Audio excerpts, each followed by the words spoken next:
دھانائی، سمجھ بوجھ، تھوڑا سا چیزوں پر پہلے سے غور کرنا، تھوڑا سا تدبر۔ میرے والد صاحب نا عموماً گھروں میں مرد کرتا اتار کے سوتے ہیں، اور شریعت کا حکم بھی یہ ہے کہ آپ ناف سے لے کر گھٹنوں تک اگر ڈھکے ہوئے ہیں تو درست ہے۔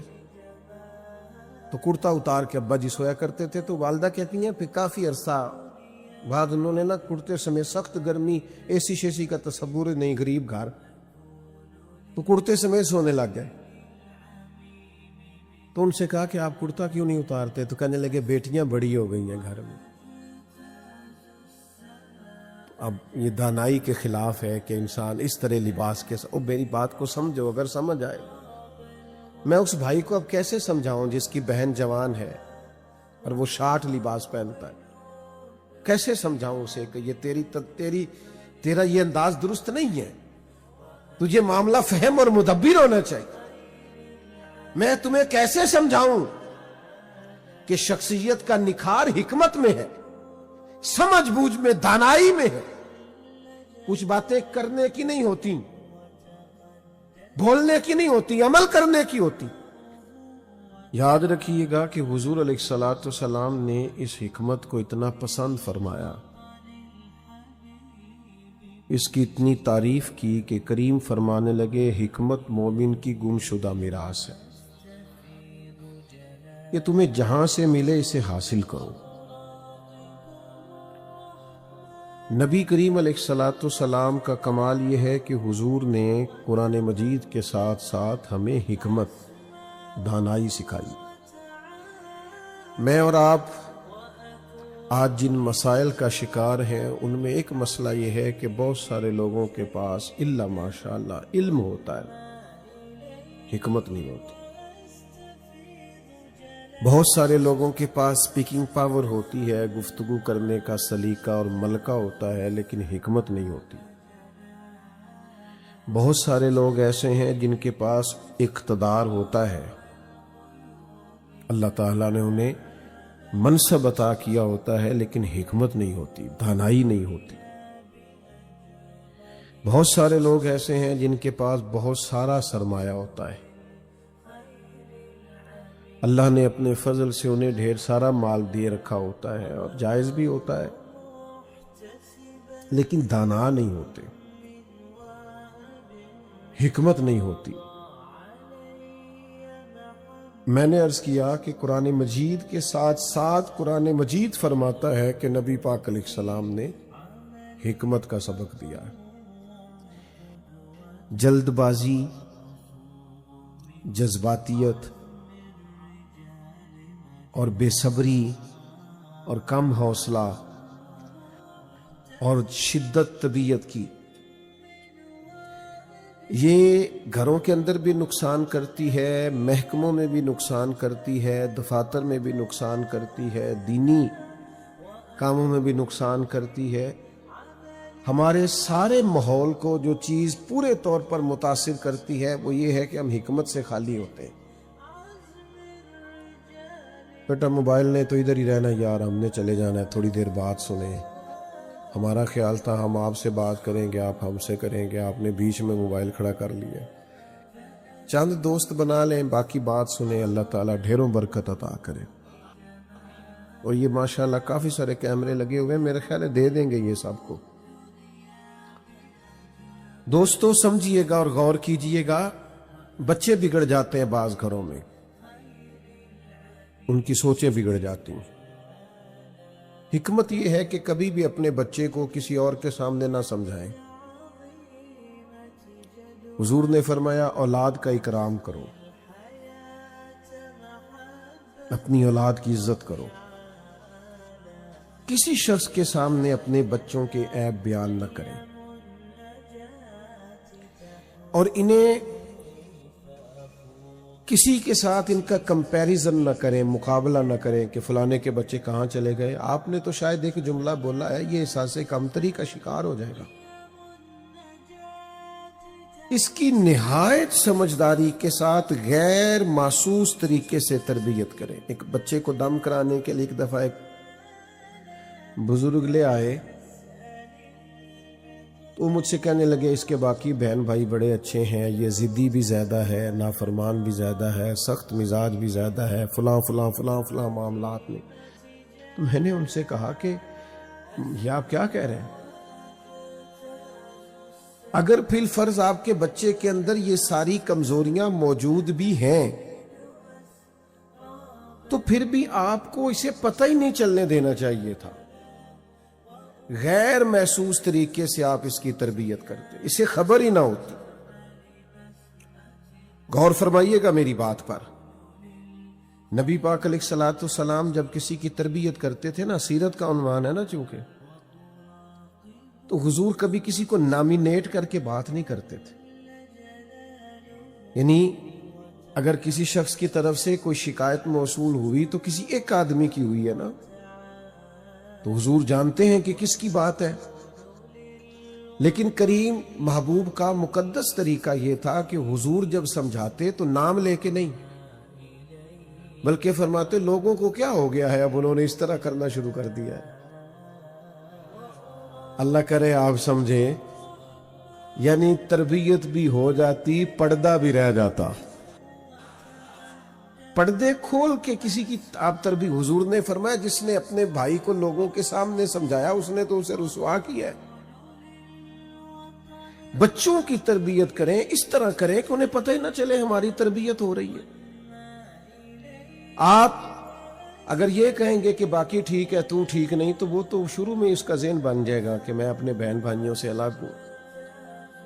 اور حکمت کی بات یہ ہے کہ سارے بچے ایک ہی باپ کی اولاد ہوتے ہیں، سارے ذہین نہیں ہوتے، سارے کامیاب تاجر نہیں ہوتے، سارے بڑے عہدوں پر فائز نہیں ہوتے۔ تو بھائی میرے مولا تجھ سے گلہ نہیں، یہ تو اپنا اپنا نصیب ہے۔ تو آپ اگر اس طرح کمپیریزن کریں گے تو حالات خراب ہوں گے۔ ایکو ذرا میرا بھائی کم کر دے ساؤنڈ والا، اور آواز تھوڑی کھول دے، نہیں بند کرنے کو نہیں، کم کرنے کو کہا۔ تو عزیز بھائی جو سمجھنے کی بات ہے اس پر آپ توجہ فرمائیں۔ کوئی بھی کام ہے، کام ہو ہی جاتا ہے، ذرا حکمت سے ہو جائے تو صحیح ہو جاتا ہے، دانائی سے کریں تو ذرا ٹھیک ہو۔ ہم ہر کام کو جذباتیت سے، بس کسی نے کہہ دیا تیرا بیٹا نافرمان ہے تو ضروری تو نہیں جو کہہ رہا ہے وہ بندہ بڑا ہی سیانا ہو یا آپ کا مخلص ہو۔ کسی نے کہہ دیا آپ کا بھائی آپ کا دشمن ہے تو ہو سکتا ہے بتانے والا دشمن ہو۔ تو ہم جذباتی ہو جاتے ہیں، ہم کہتے ہیں فلاں نے بات کر دی، یہ دانائی کے خلاف ہے۔ آپ دیکھیے کام ہو ہی جاتا ہے، بات وہی ہوتی ہے، ذرا اسے دانائی سے ڈیل کر لیا جائے نا، حکمت سے، تو معاملہ بہتر ہو جاتا ہے۔ ایک بادشاہ کو نا خواب آیا، اس نے خواب میں دیکھا کہ میرے سارے دانت ٹوٹ گئے۔ اس نے ایک تعبیر کرنے والے سے رابطہ کیا، اس کو بلایا، بلا کے کہا کہ میں نے خواب دیکھا ہے میرے سارے دانت ٹوٹ گئے۔ کہنے لگا بادشاہ سلامت ہو، یہ بڑی پریشانی والی اس کی تعبیر ہے، میں مجبور ہوں بتانے پہ، آپ کے سارے رشتہ دار آپ کی زندگی میں مر جائیں گے۔ تو بادشاہ سلامت نے کہا اس کو پکڑو اور کوڑے مارو، سارے مر جائیں گے تو میں نے جی کے کیا کرنا ہے۔ ایک صاحب نے کہا کہ جناب میں ایک درویش کو جانتا ہوں، وہ بھی تعبیر بتاتے ہیں، اگر آپ کہیں تو ملاقات کراؤں؟ کرائیے۔ ان بزرگوں کو بلایا، وہ بھی خوابوں کی تعبیر بتاتے تھے۔ ان سے بادشاہ نے کہا کہ میں نے خواب دیکھا ہے میرے سارے دانت ٹوٹ گئے، تعبیر کیجئے۔ تو وہ کہنے لگے بادشاہ سلامت تعبیر بڑی اچھی ہے، کمال ہے، میں تو خوش ہو گیا ہوں۔ اس کی تعبیر یہ ہے کہ اللہ تعالیٰ آپ کے خاندان میں سے سب سے لمبی عمر آپ کو عطا کرے گا۔ بادشاہ نے کہا اسے انعام دو۔ ویسے تعبیر دونوں نے ایک ہی نہیں بتائی جی، دونوں نے ایک ہی نہیں بتائی۔ اس نے کہا تیرے سارے رشتہ دار مر جائیں گے، اور اس نے کیا کہا اللہ تعالیٰ سب میں سے لمبی عمر۔ چلے میں اس کو ایک روایت کے حوالے سے بات کو مزید کھولتا ہوں۔ دو بھائی ہونا، دو سگے بھائی،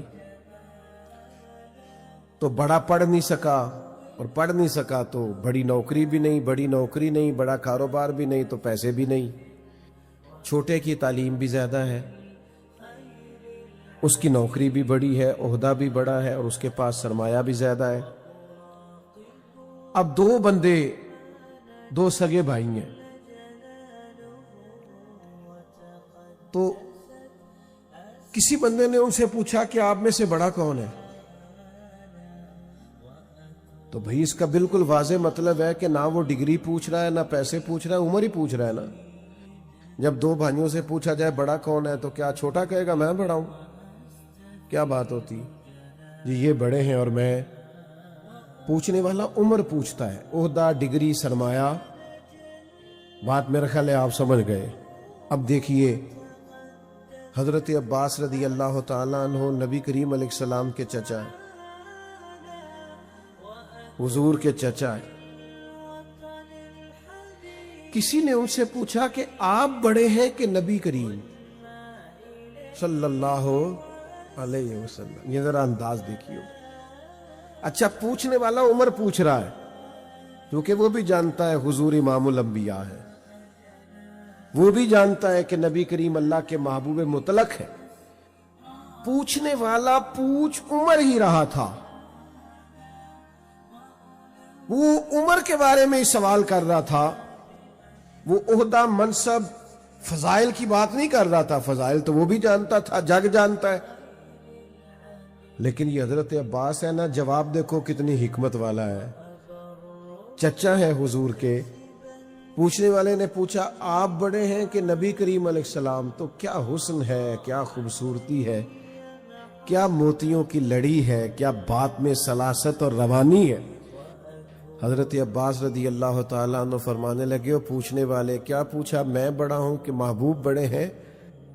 فرمانے لگے بڑے تو وہی ہیں، پیدا پہلے میں ہوا تھا۔ بات اگرچہ بے سلیقہ ہو، کلیم پر بات کرنے کو سلیقہ چاہیے۔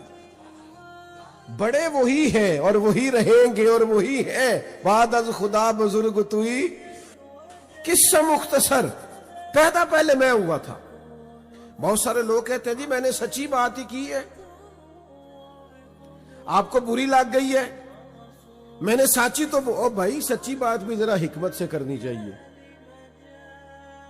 سچی بات بھی دانائی سے کرنی چاہیے۔ آپ سچ بھی بولیں تو ذرا سمجھداری سے بولیں۔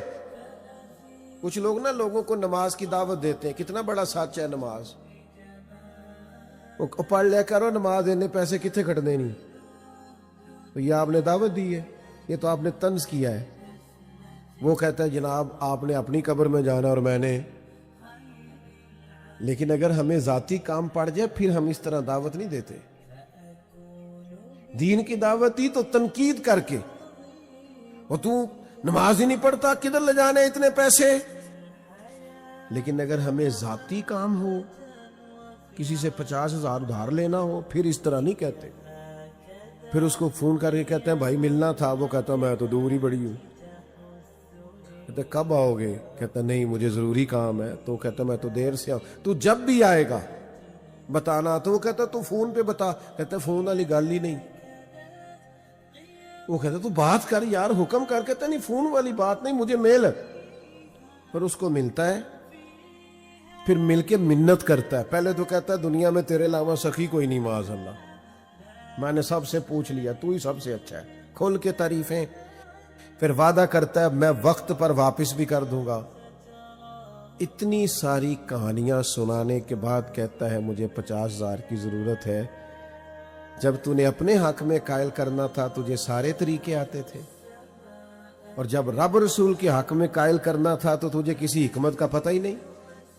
وہ جی میں نے سچ ہی بولا ہے، میں نے نماز کا ہی کہا ہے، فلاں ہی کہا ہے۔ دنیا میں سب سے بڑا سچ یہ ہے کہ اللہ وحدہ لا شریک ہے۔ سب سے بڑا کائنات کا سچ یہ ہے کہ لا الہ الا اللہ محمد الرسول اللہ صلی اللہ علیہ وسلم، یہ سب سے بڑا سچ ہے۔ پر اللہ قرآن میں فرماتا ہے یہ سچ بھی حکمت کے ساتھ بول، ادعو الی سبیل ربک بالحکمہ، کسی کو اپنے رب کی طرف دعوت دو تو حکمت کے ساتھ دعوت دو، دانائی کے ساتھ دعوت، تدبر کے ساتھ دعوت دو۔ میں آج کل لوگوں کی ڈگریوں کا انکار نہیں کرتا، ڈگریاں بڑی ہو گئی، matric, F A, B A, M A, M Phil, P H D, کمال ہو گئی۔ لیکن میرے بھائی دانائی بھی سیکھو، حکمت بھی سیکھو۔ کسی رب کے بندے کے پاس بیٹھو، وہ تمہیں دانائی بھی سکھائے۔ اکبر الہ آبادی نے کہا کورس تو فقط لفظ ہی سکھاتے ہیں، یہ آدمی ہے جو آدمی بناتے ہیں۔ کورس تو فقط لفظ ہی سکھاتے ہیں، یہ آدمی ہے جو آدمی بناتے ہیں۔ اور اقبال کہنے لگے نہ تیغ و تیر میں، نہ لشکر و سپاہ میں ہے، جو بات مرد کلندر کی بارگاہ میں ہے۔ یہ آدمی ہے جو آدمی بناتے۔ حکمت سیکھیے، دانائی۔ پرانے بچے نا، موبائل والے بھائی ناراض تو نہیں ہو جائیں گے، کیونکہ میرے پاس بھی موبائل ہے، میں بھی موبائل والا بھائی ہوں، ناراض نہیں ہونا، سب کے پاس ہے۔ اب تو ایک بچہ مجھے کہہ رہا تھا تسی کہندے رہندے ہو جوان بڑا موبائل چلاندے نے، تو میرے تے ابا جی بھی گھر آ کے نہیں چھڑ دے، ان کو بھی سمجھائے کم چلائے، کہنے اب تو فرق ہی کوئی نہیں رہے گا، بچے بوڑھے کا سارے موبائل والے بھائی ہیں۔ پہلے جو بچے تھے نا، بچے، ان کی اماں اسے کہتی تھی بیٹا دادا کے پاس بیٹھا کر۔ ہاں، نانا انہیں کہانی سناتے تھے، دادا کہانی سناتے تھے، دادی کے پاس بیٹھتے تھے، نانی کے پاس بیٹھتے تھے۔ میں آپ کو کیسے سمجھاؤں؟ اب وہ بچہ دادی، نانی، دادا، نانا سے حکمت نہیں لیتا، وہ موبائل سے سیکھتا ہے۔ وہ کہتا ہے میں نے مشہور ہونا ہے، میں نے فوٹو لگانی، وہ زندگی جینے کا سلیقہ۔ لیکن میں دکھ بیان کر رہا ہوں اپنی ملت کے جوانوں کا، میں دکھ سناتا ہوں آپ کو۔ یہ ہماری ملت کے بچے موبائل دیکھتے ہیں، یہ بے سکون ہو گئے، یہ بے چین ہو گئے، انہیں دادا کے وقت کی ضرورت پڑ گئی ہے، ان کے ذہن بکھرے ہوئے ہیں، ان کو وسوسے آتے ہیں، ان کو پاس بٹھائے، والد ان کو ٹائم دے، والدہ ان کو وقت دے، گھر کے بڑے بوڑھے بزرگ ان پر چھاؤں کریں، اور اگر ان کے اندر غلطیاں پیدا ہوں تو ان پر تنقید نہ کرو، ان کو محبت سے سمجھاؤ۔ گناہ کا ماحول ہی بڑا عام ہو گیا ہے، اللہ ماشاءاللہ۔ ان کے ہاتھ پکڑو، یہ حضور کی امت کے نوجوان ہیں، یہ برے نہیں ہیں، یہ غلط نہیں ہیں، ان کی آنکھوں میں آج بھی نبی پاک کے نام پہ چمک آ جاتی ہے، یہ آج بھی قرآن مجید سے محبت کرتے ہیں۔ ان کے ساتھ آپ اپنے رویے کو تلخ نہ کریں، ان سے پیار کرو، انہیں قریب کرو۔ بڑے بوڑھے بزرگ، علماء، فقراء، فقہاء، حفاظ، قراء، ان کو وقت دیں، ان کے پاس بیٹھیں۔ حکمت بڑی ضروری ہے، دانائی بڑی ضروری ہے۔ آپ کبھی اس بات کو سمجھے نا، میں نا شعبان کا آخری جمعہ پڑھانے کے لیے ممبر کی طرف جا رہا تھا، اگلا جمعہ رمضان میں آنا تھا، تو ایک نوجوان دوڑ کے مجھ سے ملاقات کی اور میری جیب میں نا وہ رکا ڈال گیا، ویسٹ کوٹ کی جیب میں۔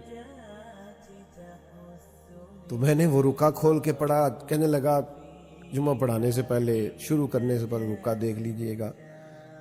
تو میں نے وہ کھول کے پڑھا تو اس نے لکھا تھا کہ اب کچے نمازیوں نے بھی مسجد میں آنا ہے، رمضان آ گیا، تو یہ ذرا پکے نمازیوں سے گزارش کیجئے گا ہمیں گھورے نہ،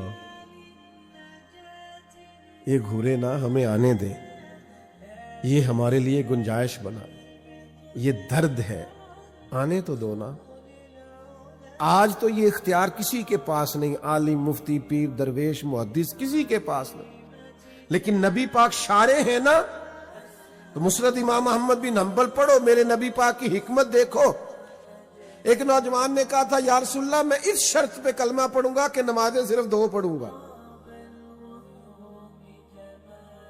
ہر نماز، 5 نمازیں فرض ہیں، ہر نماز کا ہر سجدہ فرض ہے، کوئی مفتی، پیر، مولوی، درویش ایک سجدے کی بھی گنجائش نہیں دے سکتا کہ چھوڑ دے۔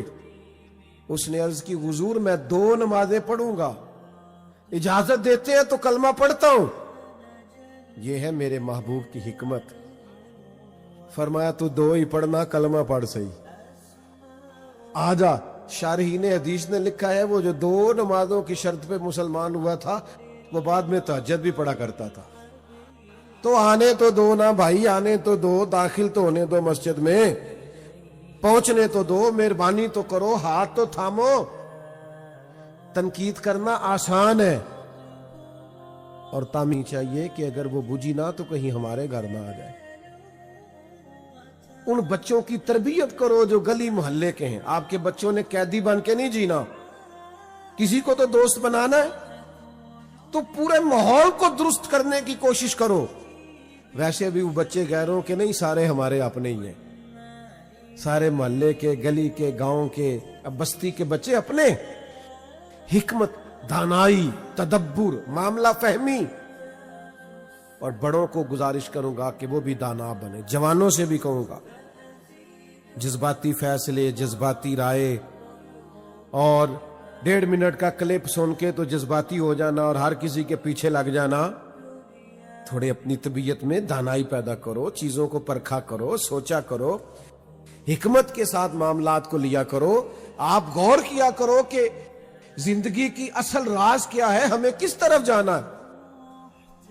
ہمارے سارے فیصلے جذباتی، ہماری رائے جذباتی، پیار کرنے میں بھی جذباتی اور اختلاف کرنے میں بھی جذباتی، دوستیاں لگانے میں بھی اور توڑ دینے میں بھی.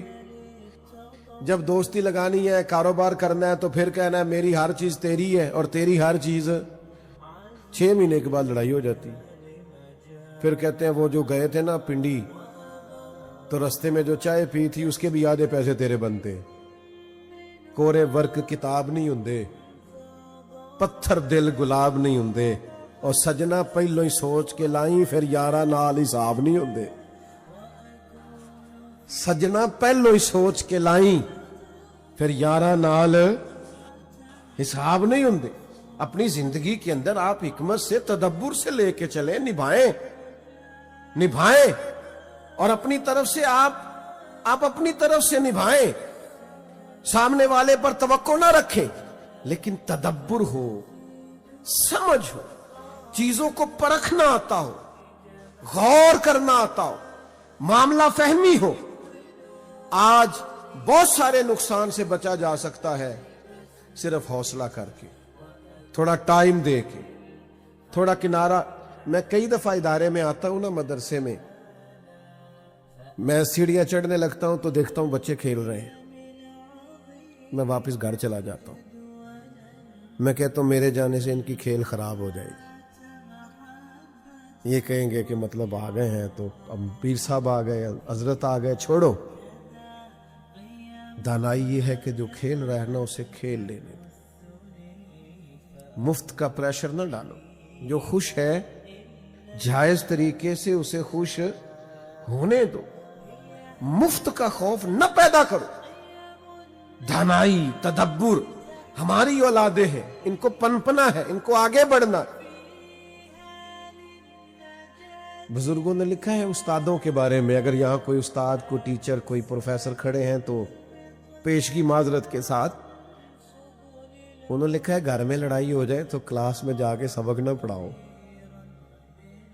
ایسا نہ ہو غصہ کسی کا اور نکل، ہاں جانے کس عمر میں جائے گی یہ عادت میری، روٹھنا اس سے تو اوروں سے الجھتے پھرنا. ایسا نہ کرو.